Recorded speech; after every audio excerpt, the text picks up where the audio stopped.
Expiry trading ये एक ऐसी चीज़ है जो बहुत ही ज़्यादा पॉपुलर है, स्पेशली जब भी हम ऑप्शन ट्रेडर्स की बात करते हैं, बिकॉज एवरी सिंगल थर्सडे को Nifty as well as bank Nifty की जो ऑप्शंस की एक्सपायरी है वो होती है एंड काफ़ी सारे ट्रेडर्स इसमें पार्टिसिपेट करते हैं एंड थाउजेंड्स ऑफ करोर्स की ट्रेडिंग हर एक्सपायरी की जाती है। बहुत ज़्यादा वोलेटिलिटी भी होती है। तो इस वीडियो में हम क्या करने वाले हैं, एक गाइड आपके लिए लाने वाले हैं एक्सपायरी ट्रेडिंग पे। बट एज ऑलवेज छोटी सी रिक्वेस्ट होती है हमारी, please make sure to smash the like button below and do not forget to subscribe to our channel as well। and चलिए इस वीडियो को शुरू करते हैं। सो एज ऑलवेज असीम जी, मैं अपने फर्स्ट क्वेश्चन से शुरुआत करता हूं। मुझे एंड अपने व्यूअर्स को ये बता दीजिए कि एक्सपायरी ट्रेडिंग एग्जैक्टली होती क्या है एंड ये नॉर्मल डेज से कैसे डिफरेंट है। हाय मानिक एंड हाय एवरीवन। तो जैसे कि आपने बताया कि एक्सपायरी ट्रेडिंग मतलब ये हम थर्सडेज को ट्रेड कर रहे हैं if you talk about Nifty and bank Nifty. अब निफ्टी और बैंक निफ्टी के जो वीकली एक्सपायरी है उस दिन जो भी आपका ऑप्शन है वो एक्सपायर तो करना ही करना है। अब 90% of the options will expire out of the money, मतलब जो हम लोग को टाइम वैल्यू मिलने वाली है on expiry day that is going to be humongous. अब मैं आपको छोटा सा एग्जांपल देता हूँ। अगर आप फ्राइडे की बात करें और अगर आप एट द मनी की बात करें फॉर निफ्टी, तो ऑन एवरेज आपको एट द मनी की कॉल या पुट करीब 120 रुपये में मिल जाएगी, राइट। 100 to 120 के पास में आपको मिल जाएगा। यही चीज़ थर्सडे को ऑलमोस्ट 50 रुपये की होती है। इसका मतलब क्या हुआ कि फॉर द फर्स्ट 4 डेज जो डिके हो रहा है आपका टाइम वैल्यू डिके वो केवल 50 रुपये हो रहा है, बट ऑन सिंगल डे हमारा 50 रुपीज़ का डिके हो सकता है। And that is why option expiry trading is a hot favourite especially for sellers. Okay, so यहाँ पर एक्सपायरी तो एवरी सिंगल थर्सडे होती ही है एंड ऑप्शन सेलर्स का जैसे आपने बोला ये काफ़ी फेवरेट चीज़ है। जो वोलेटिलिटी होती है ये कैसे डिफरेंट होती है, मैंने बहुत बार देखा है कि थर्सडेज को जो है वो वोलेटिलिटी थोड़ा सा हाई होता है एंड मे बी एक्सपायरी, क्या ये रीज़न है वोलेटिलिटी की, या क्या आप बता सकते हो कि कैसे डिफरेंट है वोलेटिलिटी एक्सपायरी के दिन? राइट, जो वॉलेटिलिटी आप बात कर रहे हैं इसका मतलब जो ऑप्शन में जो मूव आता है, तो जब अंडरलाइन मूव करता है, अगर हम निफ्टी या बैंक निफ्टी की बात करें, आप नोटिस करेंगे कि अगर बैंक निफ्टी 10 पॉइंट से मूव कर रहा है तो आपका आईटीएम ऑप्शन जो केवल 100 पॉइंट्स आईटीएम है वो ऑलमोस्ट 10 पॉइंट से ही मूव करने लग जाएगा। मतलब क्या हो जाता है कि हम जनरली एक बात करते हैं कि अगर आपका 100 पॉइंट्स इन द मनी है बैंक निफ्टी, तो उसका डेल्टा करीब 60 होना चाहिए। दैट मीन्स कि जितनी बैंक निफ्टी की मूवमेंट आ रही है, अगर 10 पॉइंट की मूवमेंट आ रही है तो ऑप्शन में 6 पॉइंट की मूवमेंट आनी चाहिए। But that is not the case on expiry. उसका रीजन है, अगर मैं बहुत टेक्निकल वर्ड बोलूँ तो गामा होता है वो बहुत बढ़ जाता है। बट उसमें हम अगर नहीं भी जाएं, बेसिकली हमें ये पता है कि ऑन एक्सपायरी डे जो ऑप्शंस है वो ऑलमोस्ट एकदम फ्यूचर की तरह मूव करते हैं। एंड जैसे कि मैं पता है कि बैंक निफ्टी स्पेशली बहुत ज़्यादा वॉलेटाइल होता है even on normal days, but क्योंकि नॉर्मल डेज में ऑप्शन इतने ज़्यादा मूव नहीं करते तो हमें वो चीज़ फील नहीं होती है। But on expiry day if you notice कि आपका जो ऑप्शन है बहुत सडनली 200 से 300 पहुंच सकते हैं, मे बी इन 2-3 मिनट्स।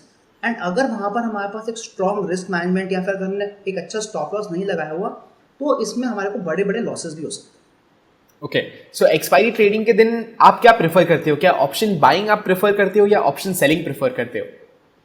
देखिए, मैं तो ऑप्शन सेलिंग ही प्रेफर करता हूँ बिकॉज मैं ऑप्शन सेलिंग पे ज़्यादा ट्रेड करता हूँ। But that does not mean कि ऑप्शन बाइंग वर्क नहीं करता। जैसे मैंने आपको वीडियो की शुरुआत में बोला कि option selling is the hot favourite on an Thursday, but हमें ये पता है कि उस दिन बाइंग भी चल रही है। अगर बाइंग नहीं चल रही होती तो सेलर्स क्या बेचते? तो इसका मतलब कोई ना कोई सिस्टम तो है या कोई ना कोई लोग तो है जो बाइंग करके भी पैसा कमा पा रहे हैं on expiry day. Okay, so expiry trading का एक क्विक चेकलिस्ट हमारे व्यूअर्स को क्या आप दे सकते हो कि क्या चीजें हमें ध्यान में रखनी चाहिए ताकि हम एक्सपायरी ट्रेडिंग प्रॉफिटेबली कर पाए, चाहे वो ऑप्शन बायर्स के लिए हो या ऑप्शन सेलर्स के लिए हो? राइट, देखिए सबसे पहली चीज़ तो ये होगी कि जो हमारा उस दिन स्टॉप लॉस होना चाहिए वो आपके बाकी दिनों के मुकाबले शायद आप या तो बड़ा रख सकते हैं, क्योंकि जो मूवमेंट आने वाली है ज़्यादा मूवमेंट आने वाली है। तो अगर आप स्टॉप लॉस को बड़ा रखते हैं, दैट मीन्स अगर हम निफ्टी की बात करें तो अगर आप ऑन अदर डेज आप 25 पॉइंट का स्टॉप लॉस रखते हैं तो हो सकता है कि आपको एक्सपायरी वाले दिन 40 पॉइंट्स का एक स्टॉप लॉस रखना पड़ता है। That will in turn mean कि जो हमारा पोजिशन साइज है उसको हमें छोटा करना पड़ेगा। बिकॉज अगर हम नॉर्मल डेज भी 5 लॉट पे ट्रेड कर रहे हैं और एक्सपायरी के दिन भी 5 लॉट पे ट्रेड कर रहे हैं, तो जो हमारा टोटल लॉस आ सकता है, maximum loss in single day और एक्सपायरी के दिन ज़्यादा हो जाएगा। सो फर्स्ट थिंग तो यही कि हम लेट्स ट्राई टू कैप्चर जो हमारा स्टॉप लॉस है, जो वहाँ पे मैक्सिमम लॉस होता था, उसको हम कम करना चाहेंगे। दूसरी चीज़, मैं एक्सपायरी वाले दिन थोड़ा ज़्यादा रूल बेस्ड सिस्टम्स पे ज़्यादा बिलीव करता हूँ, बिकॉज जैसे कि हमने डिस्कस किया कि वॉलिटिलिटी इतना ज़्यादा बढ़ जाती है, तो हमें कभी कभी टाइम भी नहीं मिल पाता कि अगर हम उस समय सोच के ट्रेड ले पाए, क्योंकि उस दिन स्पाइक्स भी ज़्यादा आते हैं निफ्टी और बैंक निफ्टी में। एंड अगर हम डिस्क्रिप्शन ट्रेडिंग करना चाह रहे हैं उस दिन, तो काफ़ी चांसेस है कि हमारे अच्छे ट्रेड मिस हो जाएं या फिर हमारे कुछ स्टॉप लॉसेज एक्स्ट्रा लग जाए। So on this particular day I genuinely try कि मैं बाइंग भी एंड सेलिंग भी थोड़ा रूल बेस के बेसिस पे करूँ। ओके, सो दो मेजर रूल्स या चेकलिस्ट आप बोल सकते हो हमने देखा कि फर्स्ट ऑफ ऑल रिस्क जो है वो हम थोड़ा सा कम कर सकते हैं on expiry days, right. And second point हमने क्या देखा कि रूल बेस्ड अगर सिस्टम आपके पास है एक्सपायरी ट्रेडिंग के लिए, वो आपके लिए बेटर वर्क कर सकता है, especially in the longer term, right. So हमें एक दो हफ्तों से नहीं देखना है कि चलो आपने डिस्क्रिशनरी ट्रेड्स ले लिए, ऑप्शन सेलिंग किया, ऑप्शन बाइंग की, आपको बहुत बड़ा प्रॉफिट मिल गया। बट क्या हो सकता है, हमें as a trader longer term thinking रखनी है। 100 ट्रेड, 500 ट्रेड, 1000 ट्रेड्स मेरे कैसे फेयर करने वाले हैं, इसके बारे में मुझे एनालिसिस करनी चाहिए। Should I repeat? इसके बारे में मुझे एनालिसिस करनी चाहिए, right. So always keep in mind कि अगर एक रूल बेस्ड सिस्टम होगा, इससे क्या क्या होता है, जो इमोशनल अप्स एंड डाउन्स हमें देखने को मिलते हैं ट्रेडिंग में, ये भी काफ़ी हद तक कंट्रोल हो सकते हैं, especially when compare to discretionary trading. Okay, so एक काम करते हैं, आप ये मैंने बहुत नोटिस किया है कि जो पेनी ऑप्शंस है वो बहुत ऑप्शन बायर्स बाय करते हैं, यानी 2-3 रुपए का ऑप्शन बाय कर लेंगे एंड उनका गोल ये रहता है कि अगर 100 रुपए तक या 200 रुपए तक ये चलेगा ऑप्शन, जो बहुत ही रेयरली, मे बी 1000 डेज में से एक दिन ऐसा होगा जो एक्चुअली वैसा सीन होता है। तो उनका मानना यह है कि चलो 2 रुपए में डाल के मैं 500 टाइम्स गेन कर सकता हूं अगर वो ऑप्शन 1000 रुपीज पे पहुंच गया। इसको कैसे इसको क्या हमें करना चाहिए, फर्स्ट ऑफ ऑल तो ये बता दीजिए, एंड क्यों ये सही है या गलत है। जी, मैंने काफ़ी बार सुना इसको इसको अगर हम ट्रेडिंग की दुनिया में बोलते तो उसको हीरो या जीरो ट्रेड भी बोला जाता है, जिसमें हम पेनी ऑप्शंस, मतलब 15, 10, 5 रुपए के ऑप्शंस खरीद रहे हैं एंड वी आर एक्सपेक्टिंग कि ये सडनली 100 रुपए का हो जाएगा या 200 रुपए का हो जाएगा। अब इसमें जो मुझे कुछ इश्यूज लगते हैं, मैं आपको डिस्कस करता हूँ। पहली चीज़ तो अगर हम प्रोबेबिलिटी की बात करें, राइट, जिसको हम कहते हैं कि क्या प्रोबेबिलिटी है कि आपका ये जो ऑप्शन खरीदा है ये इवन इन द मनी आएगा, मतलब ये आपको प्रॉफिट भी देगा कि नहीं, वो बहुत ही कम है। It is less than 10%, right. And that is why said कि 90% ऑफ द ऑप्शन तो एक्सपायर वर्थलेस करने ही है, और आप जो खरीदने वाले हो वो और बहुत ज़्यादा आउट ऑफ द मनी खरीदने वाले हैं। तो पहली चीज़ कि इसका प्रॉफिट में आना ही बहुत रेयर है। दूसरी चीज़, अब मान लीजिए कि आपने ये ट्रेड आप करते आ रहे हैं, आप एवरी वीक ये कर रहे हैं, एंड लेट्स से आपने 4 वीक ट्रेड किया, आपने 10 रुपए का आपने लॉस लिया। 5th वीक आपने फिर से ट्रेड लिया and now for some reason market एक डायरेक्शन में चला भी गया and this 10 rupees option has risen to 30 rupees. I can guarantee you कि आप वो ऑप्शन को और होल्ड नहीं कर पाएंगे, बिकॉज अब आप पिछले 3-4 वीक से लॉस करते आ रहे थे, आज आपका फाइनली प्रॉफिट आ रहा है। अब आप उस समय होप नहीं कर सकते कि शायद ये 30 रुपये का 300 हो जाए। आप कहेंगे कि नहीं यार, मुझे 20 रुपये का प्रॉफिट मिल रहा है, let me come and take out this profit. तो इसलिए ये हाइंडसाइट में हम देख के हमें इजी रहता है कि हाँ, 5 रुपये का 10 रुपये का ऑप्शन 50 रुपये 100 रुपये पहुंच गया। But when we are actually trading, क्या हमारी साइकोलॉजी हमें इजाज़त देगी कि हम 5 रुपये का ऑप्शन 100 रुपये तक पकड़ पाएँ? I think no. तो ऑप्शन बायर्स के लिए हमने देखा कि अगर आप पेनी ऑप्शंस बाय करते जा रहे हो, बहुत रेयरली आपको ऐसा बड़ा मूव देखने को मिलेगा, प्रोबेबिलिटी की हमने यहाँ पर बात की। एंड अगर मूव आ भी गया तो बिकॉज आप इतने हफ्तों से एक्सपायरी ट्रेडिंग के दिन आप लॉसेस देखते जा रहे हो, तो वो पूरा मूव आप कैप्चर करने का अगेन प्रोबेबिलिटी जो है वो लोअर साइड पे होगा, राइट। सो हमने ऑप्शन बायर्स की तो यहाँ पर बात कर ली जो पेनी ऑप्शंस को खरीदते हैं, बट मैंने बहुत सारे ऑप्शन सेलर्स को भी देखा है कि पेनी ऑप्शंस वो सेल करते हैं बिकॉज उनको लगता है कि चलो अगर मैं 5 रुपीज या 10 रुपीज का ऑप्शन एवरी एक्सपायरी बेचता हूं तो मुझे कुछ प्रॉब्लम तो होगा नहीं। 99% ऑफ द टाइम्स या 90% ऑफ द टाइम्स एटलीस्ट वो पूरा जो ऑप्शंस के प्रीमियम्स है वो मैं कलेक्ट कर पाऊंगा एज अ ऑप्शन सेलर। इसमें भी हम प्रिटी श्योर कुछ ना कुछ तो डेंजरस होगा। फ्री मनी होता तो ये तो सारे लोग आसानी से कर सकते थे। सो ऑप्शन सेलर्स के पर्सपेक्टिव से भी हमें ये बता दो कि पेनी ऑप्शंस अगर मैं सेल करता हूं एवरी सिंगल वीक तो इसके क्या डेंजर्स हो सकते हैं। देखिए, मेरे हिसाब से पेनी ऑप्शन सेल करने में आपका जो रिस्क मैनेजमेंट है वो बहुत स्ट्रांग होना चाहिए। इसका मतलब अगर आपने 10-10 रुपए के 2 ऑप्शन खरीदे हैं, सेल करें, एंड जनरली जब भी हम सेल करते हैं हम कॉल और पुट साथ में सेल करते हैं, मतलब एक तरह का स्ट्रैंगल सेल करा जाता है। मतलब आपने 10 रुपये की कॉल भी सेल कर दी और 10 रुपये की पुट भी सेल कर दी। इस तरीके प्रॉफिट अगर आपको लेना चाहिए, अगर इस तरह का प्रॉफिट लेना चाहते हैं, इट इज़ वेरी इंपॉर्टेंट कि आपका रिस्क मैनेजमेंट बहुत स्ट्रांग हो। मतलब जैसे ही इनमें से कोई भी एक ऑप्शन 20 रुपये का भी होता है, you have to get out. तो हो सकता है कि आपने 10 रुपये का कॉल बेचा हो, 10 रुपये का पुट बेचा हो, एंड अगर एक सडन मूव आ जाती है तो 10 का 20 रुपये हो जाएगा, यू शुड कम आउट। हो सकता है थोड़ी देर बाद वो 20 रुपये का वापस 10 रुपये हो जाए। तो again from a psychology point of view हमें लगेगा कि हमने 10 रुपीज़ का सेल करके 20 में कवर करो और वापस उसको हम 10 रुपीज़ में सेल कर रहे हैं। So from a psychology point of view hard हो जाता है, but this is the only way you can make money अगर आप इतने दूर के ऑप्शन सेल करना चाह रहे हैं। मैं जनरली क्या करता हूँ कि I don't like trading in Penney options. अगर आपको पेनी ऑप्शंस खरीदना ही है तो आप शायद मार्जिन बेनिफिट्स के लिए कर सकते हैं, but not for making money from those options. I generally try to do बहुत close to the ATM, if not ATM. तो मैं अगर ट्रेड करता हूँ तो मैं एटीएम पे ज़्यादा ट्राई करता हूँ ट्रेड करने का, ताकि अगर मूवमेंट मेरे अगेंस्ट मेरे डायरेक्शन में आती है तो मैं प्रॉफिट तो निकाल पाऊँ। क्योंकि अगर मैं 10 रुपये का ऑप्शन सेल करूँगा तो मैं कितना प्रॉफिट निकाल लूँगा? 10 रुपये, which is nothing. Right. So option buyers के पर्सपेक्टिव से भी हमने देखा कि क्यों पेनी ऑप्शंस ट्रेड करना इतना wise decision may be longer term में नहीं होगा। सेम वेज ऑप्शन सेलिंग के पर्सपेक्टिव से भी हमने बात की कि प्रोबेबिलिटी तो आपके दिशा में ही है, यानी 90% ऑफ द टाइम्स तो आप पैसे कमाओगे जब भी आप ऑप्शंस सेल कर रहे हो। पेनी ऑप्शंस की यहाँ पर मैं बात कर रहा हूँ। पर क्या होगा जब भी वो 5% या 10% ऑफ द टाइम्स के जो बड़े बड़े मूव्स आएंगे, जनरली क्या करते हैं ऑप्शन सेलर्स रुके रहते हैं। तो जैसे हमने डिस्कस किया कि 10 रुपीज़ के भी अगर मैंने एक ट्रायंगल बेचा हुआ है, 10 रुपीज़ का कॉल एंड 10 रुपीज़ का पुट, जनरली वो क्या करेंगे, उनको पता है कि यार वापस तो आना ही है एंड यहाँ पर ये बहुत ही बड़ा रेंज है, क्या होगा मेरे जो ऑप्शंस वो जीरो हो ही जाएंगे। फिलहाल के लिए जो 20 रुपीज़ मैंने कलेक्ट किए थे वो फिलहाल के लिए चलो 60 रुपीज़ या 70 रुपीज़ हो गए हैं, बट आई एम कॉन्फिडेंट कि ये वापस से जो ऑप्शंस है वो जीरो की तरफ मार्च करेंगे। तो यहाँ पर अगेन रिस्क मैनेजमेंट की बात आ जाती है। एंड अगर एक ही बहुत ही बड़ा मूव आ गया बिकॉज ऑफ टेल रिस्क के बारे में अगर आपको नहीं पता है तो कुछ बहुत ही बड़ा movement because of any news या कुछ भी ऐसा कुछ हो गया, 5% 10% का मूव अगर इंडेक्स में आ गया, तो जो आपके सालों के प्रॉफिट है या महीनों के प्रॉफिट है वो एक ही दिन में जा सकते हैं।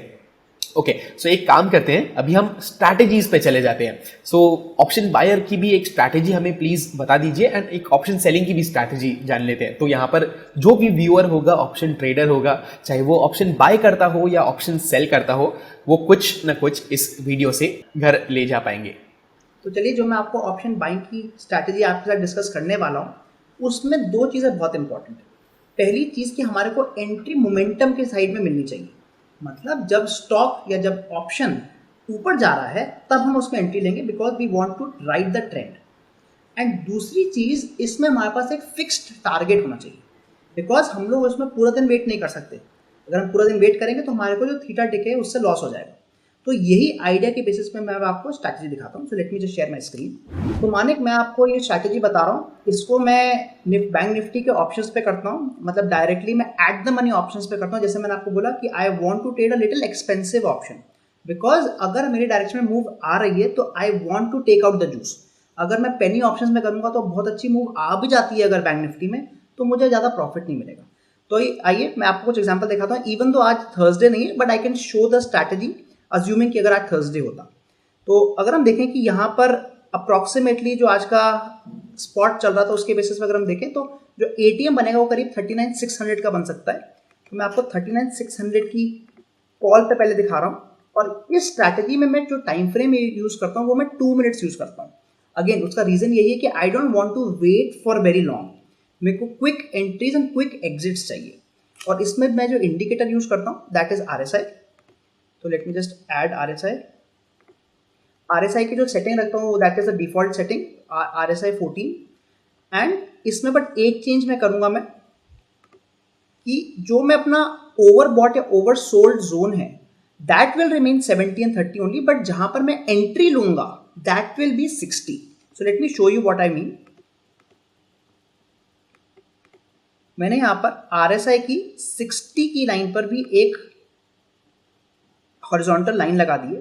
Now what I would do is कि जैसे ही मेरा कोई ऑप्शन नीचे से ऊपर जा रहा है, अगर आप देखें RSI में कोई ऑप्शन नीचे से ऊपर जा रहा है एंड इट क्रॉसेस 60, तो मैं उस कैंडल पे क्लोजिंग की बेसिस पे बाय कर लूंगा। So let me show you आज का एग्जांपल। अगर आप देखें इस कैंडल पे हमारा क्लोजिंग बेसिस पर RSI जो है वो ऊपर चला गया, 60 के ऊपर चला गया। तो मैं यहाँ पर बाय कर लूंगा. सो माई बाइंग प्राइस वुड बी 429. मैं क्लोजिंग बेसिस पे बाय कर रहा हूँ on a 2 minute time frame. तो मैंने 429 पे बाय कर लिया है.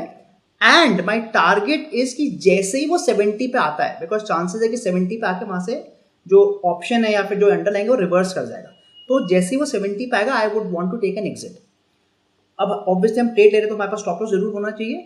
स्टॉप लॉस के लिए मैं इसको 40 का मैं अपना स्टॉप लॉस लूंगा. मतलब RSI अगर 40 को टच कर देगा, I will take an exit. तो आइए मैं आपको आज के 2-3 एग्जांपल दिखाता हूँ. हमारा फर्स्ट ट्रेड यहाँ आएगा where I am buying for 429. And जैसे कि आप देख सकते हैं 40 के नीचे कभी नहीं गया, बट इट टच 70 हियर. इस कैंडल पे 70 टच कर गया एंड दैट प्राइस वाज 490. मतलब मेरे को कुछ ही मिनट में करीब 60 पॉइंट्स का इस ट्रेड में फायदा हुआ है. Let us take one more example. अगर आप देखें इस कैंडल पे, अगेन ऑन दिस कैंडल, मेरे को फिर से जो RSI है उसने नीचे से ऊपर कट किया है एंड RSI की वैल्यू 60 के ऊपर चली गई. मतलब this is again telling me कि हो सकता है कि यहाँ से जो ऑप्शन है ऊपर जाएगा, एटलीस्ट 70 तक तो जाना चाहिए. मतलब मैं यहाँ पर फिर से बाय करूंगा एट 485. एंड जैसे ही 70 आया, विच इज दिस कैंडल 533, तो अगेन मुझे 60 पॉइंट्स का प्रॉफिट हो रहा है. तो ऐसे करके मैं स्कैल्पिंग कर सकता हूँ, वेयर जो मेरा होल्डिंग पीरियड है वो केवल 4 to 5 कैंडल्स ही हो रहा है. बट जैसे कि आप देख रहे हैं कि उन 4-5 कैंडल में, बिकॉज मोमेंटम हमारे साथ है, काफी अच्छे हमें बार बार ऑप्शन में 60 से 70 पॉइंट का प्रॉफिट आ रहा है. ये चीज आप पुट्स में भी देख सकते हैं. सो एक छोटा सा रिकैप हमारे व्यूअर्स को मैं दे देता हूँ. फर्स्टली आपको क्या करना है, ये थर्सडे की यानी एक्सपायरी ट्रेडिंग की स्ट्रैटेजी है. जब भी हम वीडियो रिकॉर्ड कर रहे हैं, ये ट्यूसडे है, तो जैसे असीम जी ने बोला कि हम डेफिनेटली स्ट्रैटेजी को तो देख सकते हैं, बट अच्छा रहेगा अगर आप थर्सडे को यूज करो, राइट, इस स्ट्रैटेजी को. सो हमें क्या करना है, एट द मनी ऑप्शंस यानी अराउंड द स्पॉट प्राइस के जो ऑप्शंस होते हैं उसको आपको चूज करना है. 2 मिनट्स के टाइम फ्रेम पे चले जाना है एंड RSI आपको लोड कर देना है, राइट. आपका एंट्री कभी होगा, जब भी नीचे से ऊपर RSI जाता है 60 लेवल्स के ऊपर, तभी ही आपका एंट्री होगा. एंड आपका जो स्टॉप लॉस है वो RSI 40 लेवल्स के नीचे होगा. जो आपका टारगेट प्राइस है दैट विल बी RSI 70. तो यहां पर एक बार आपको सिर्फ 2 मिनट्स का चार्ट ओपन अप कर देना है.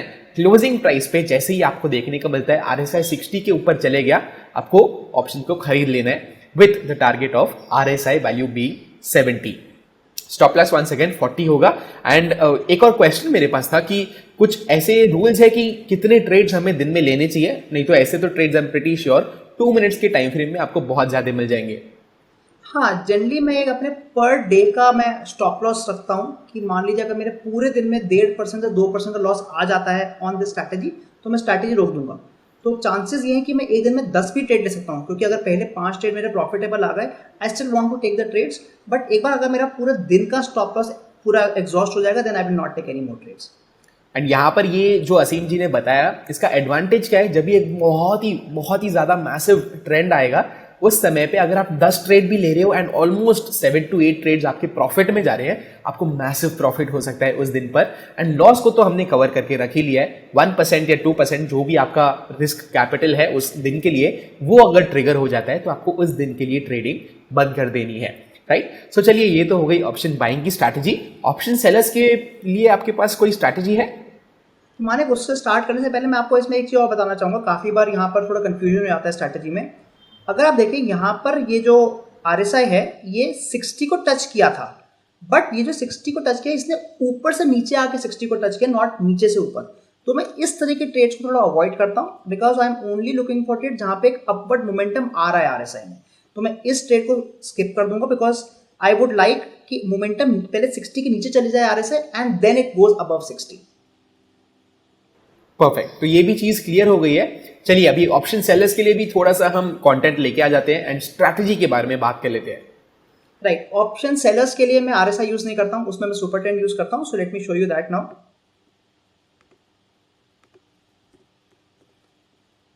ऑप्शन सेलिंग में जो मैं करता हूँ, मैं 2 तरीके से ट्रेड करता हूँ. मैं आपको दोनों तरीके बताता हूँ. जो थोड़ा ईजियर तरीका है, जिसमें हमें कहीं ऑटोमेशन की ज़्यादा जरूरत नहीं है, उसमें मैं सीधा बैंक निफ्टी पे ही करता हूँ ट्रेड. तो मैं आपको बैंक निफ्टी दिखा रहा हूँ एंड इसमें हम 5 मिनट्स का टाइम फ्रेम यूज कर रहे हैं.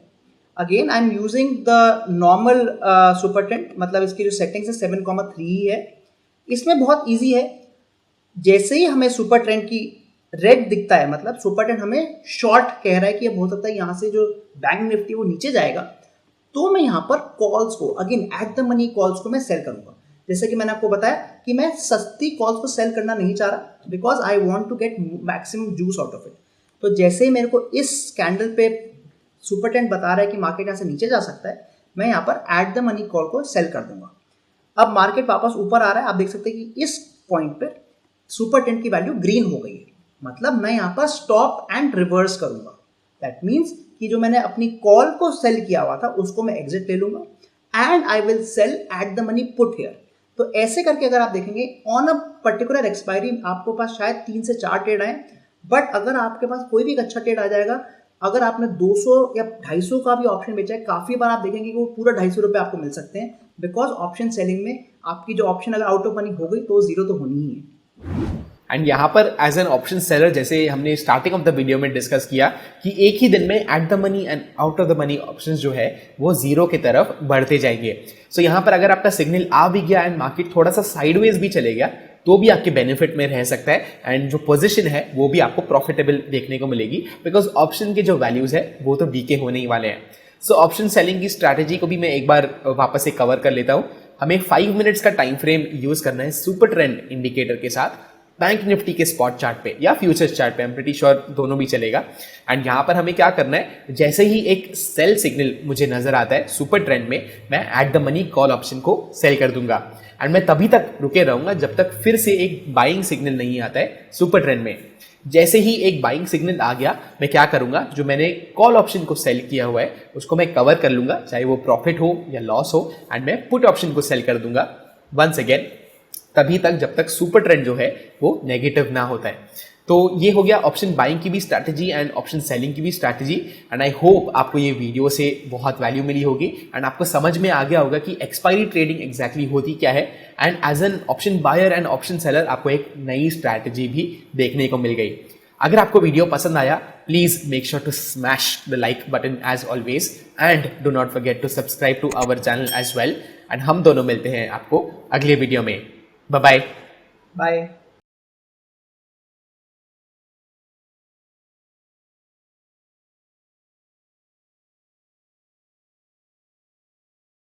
Investment in securities market are subject to market risks. Read all the related documents carefully before investing. Please read the risk disclosure documents carefully before investing in equity shares, derivatives, mutual fund, and or other instruments traded on the stock exchanges.